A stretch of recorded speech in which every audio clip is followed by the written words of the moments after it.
26 വർഷത്തെ വിശ്വാസം, ലക്ഷക്കണക്കിന് സന്തോഷകരമായ ദാമ്പത്യങ്ങൾ. കല്യാണം എന്നാൽ കേരള മാട്രിമോണി തന്നെ.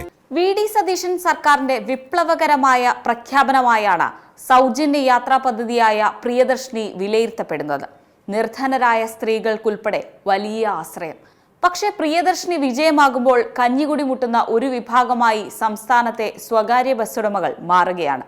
മറ്റൊരു അർത്ഥത്തിൽ പ്രിയദർശിനി സ്വകാര്യ ബസ്സുടമകളുടെ കഞ്ഞികുടി മുട്ടിക്കുകയാണ്.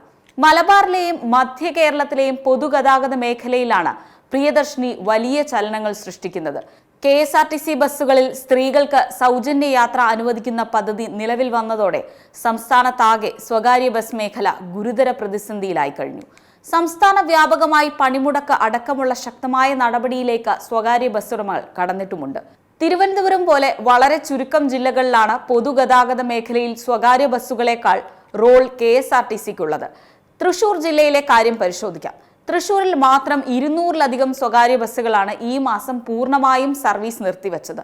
നിത്യനിദാന ചെലവുകൾ പോലും കണ്ടെത്താൻ കഴിയാത്ത വിധം വരുമാനം ഇടിഞ്ഞതാണ് ബസ്സുകളുടെ സർവീസ് നിർത്തിവെക്കാൻ ഉടമകളെ നിർബന്ധിതമാക്കുന്നത്. സ്ഥിരം യാത്രക്കാരായ സ്ത്രീകളിൽ ഭൂരിഭാഗവും KSRTC ബസ്സുകളെ ആശ്രയിക്കാൻ തുടങ്ങിയതാണ് സ്വകാര്യ ബസ്സുകൾക്ക് തിരിച്ചടിയായത്. തൃശൂർ കൊടുങ്ങല്ലൂർ, തൃശൂർ കുന്നംകുളം, തൃശൂർ ഗുരുവായൂർ തുടങ്ങിയ പ്രധാന റൂട്ടുകളിലോടുന്ന ലിമിറ്റഡ് സ്റ്റോപ്പ് ലോങ് റൂട്ട് ബസ്സുകളെയാണ് ഈ പ്രതിസന്ധി ഏറ്റവും കൂടുതൽ ബാധിച്ചിരിക്കുന്നത്. നഗരപ്രാന്തങ്ങളിൽ സർവീസ് നടത്തുന്ന ബസ്സുകളുടെ അവസ്ഥയും ഒട്ടും ഭിന്നമല്ല. ധനകാര്യ പ്രതിസന്ധി മറികടക്കാനായി ഭൂരിഭാഗം ഓപ്പറേറ്റർമാരും സർവീസുകളുടെ എണ്ണം കുത്തനെ വെട്ടിക്കുറച്ചിരിക്കുകയാണ്. പ്രതിദിനം 4 സർവീസുകൾ നടത്തിയിരുന്ന പല ബസ്സുകളും ഇപ്പോൾ ജീവനക്കാരുടെ എണ്ണവും ഇന്ധന ചെലവും നിയന്ത്രിക്കുന്നതിനായി സർവീസുകൾ 2ആയി ചുരുക്കിയിട്ടുണ്ട്.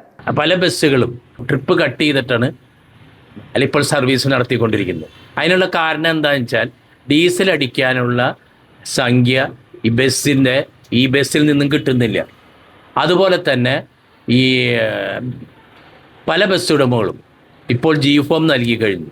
ബസ് സർവീസ് നടത്താൻ പറ്റാത്ത കാരണം ബസ്സുകൾ ഷെഡിൽ കയറ്റിയിട്ടിട്ട് G-ഫോം നൽകി കഴിഞ്ഞു.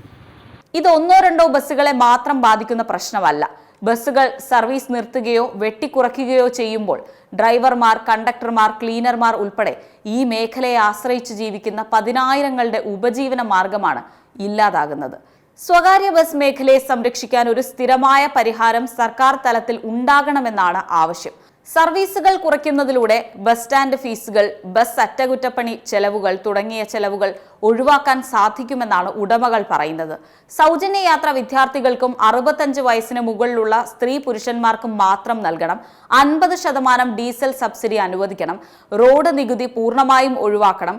ഇന്റർസ്റ്റേറ്റ് ടൗൺ ടു ടൗൺ ബസ്സുകളിൽ സൗജന്യ യാത്ര ഒഴിവാക്കണം തുടങ്ങിയ ആവശ്യങ്ങളാണ് സ്വകാര്യ ബസ്സുടമകൾ മുന്നോട്ട് വയ്ക്കുന്നത്. ആവശ്യങ്ങൾ പരിഗണിച്ച് സർക്കാർ ഇടപെട്ടില്ലെങ്കിൽ സമരം ശക്തമാക്കി അനിശ്ചിതകാല പണിമുടക്കിലേക്കടക്കം നീങ്ങാനാണ് ബസ്സുടമകൾ ആലോചിക്കുന്നത്. ഏറ്റവും പുതിയ വാർത്തകളും വിശേഷങ്ങളും വിരൽത്തുമ്പിലറിയാൻ Zee മലയാളം ന്യൂസ് എല്ലാ ഡിജിറ്റൽ പ്ലാറ്റ്ഫോമുകളിലും ലഭ്യം.